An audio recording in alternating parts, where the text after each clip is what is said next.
దానికి ఆల్టర్నేటివ్గా ఏం చేస్తే మనం అక్కడికి వెళ్ళగలుగుతాం అనేది అందరూ కూడా దాని మీద మాత్రం చేస్తూ ఉన్నారు. నాకు తెలిసి రేపు మధ్యాహ్నం వరకు ఏదో ఒక రిజల్ట్ వస్తుంది. ఆరైతే ఎల్లుండి వరకు తప్పకుండా 99% ఏదో ఒక రిజల్ట్ వచ్చే అవకాశం ఉంది. వాళ్ళు they are trying their level best, maximum effort పెడతా ఉన్నారు. గవర్నమెంట్ ఆఫ్ తెలంగాణ ముఖ్యమంత్రి గారు దీని మీద మినిట్ టు మినిట్ మానిటర్ చేసి ఇది ప్రెస్టేజ్గా తీసుకున్నాం. ఇటు ఎనీ కాస్ట్ పైసలు ఎన్నైనా పర్లేదు, ఎవరైనా ఎక్స్పర్ట్ ఈ దేశంలో ఉన్న ఎక్స్పర్ట్ అందరూ పిలిపియండి, అందరూ సేవలు తీసుకుందాం, వాళ్ళని మనం సేవ్ చేయాలి. కానీ ఆ ఉద్దేశంతో ఈ ప్రభుత్వం పనిచేస్తుంది. కానీ ప్రతిపక్ష పార్టీలందరూ కూడా దీన్ని రాజకీయం చేసి ఏమో శవాల మీద పేరాలు ఏరుకున్నట్టుగా ఆ రకంగా మాట్లాడుతున్నారు. నేను పూర్తిగా ఖండిస్తూ ఉన్నాను. రాష్ట్ర ప్రజలు చూస్తూ ఉన్నారు. ఇది న్యాచురల్ కెలామిటీ, ప్రకృతి వైపరీత్యం. దాన్ని రాజకీయ కోణంలో చూడకూడదు. కానీ దురదృష్టవశాత్తు వాళ్ళ టీఆర్ఎస్ పార్టీ మొత్తం దీన్ని రాజకీయం చేస్తుంది. ఇది మంచిది కాదని నేను వాళ్ళకి చెప్తా ఉన్నాను.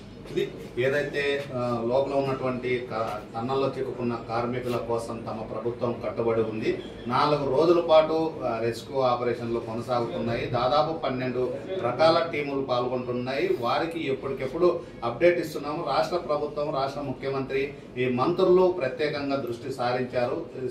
సిట్టింగ్ ఎమ్మెల్యేగా ఉన్నటువంటి నేను కూడా ప్రతిరోజు అధికారులతో సమీక్ష నిర్వహిస్తున్నాను. అలాగే ఏదైతే రెస్క్యూ టీం ఉందో వారితో కూడా సంప్రదింపులు జరుపుతున్నాం. అయితే ఇప్పటి వరకు దాదాపు 14 కిలోమీటర్లు ఉన్నటువంటి ఏదైతే లోపల ఇరుక్కున్నటువంటి కార్మికులకు సంబంధించి 13.5 కిలోమీటర్ల వరకు వెళ్ళడం జరిగింది. ఇంకా 200-300 మీటర్లు వెళితే కార్మికుల ఆచూకీ లభ్యమయ్యే అవకాశం ఉంది. ఈ రోజు లేకుంటే రేపు ఖచ్చితంగా కార్మికుల దగ్గరకు వెళ్లే అవకాశాలు ఉన్నాయని స్థానిక ఎమ్మెల్యే చెబుతున్న పరిస్థితి. ఇది శ్రీశైలం టన్నల్కు సంబంధించిన తాజా పరిస్థితి. కెమెరామెన్ లక్ష్మణ్తో టీజీ ప్రసాద్, శ్రీశైలం నుండి.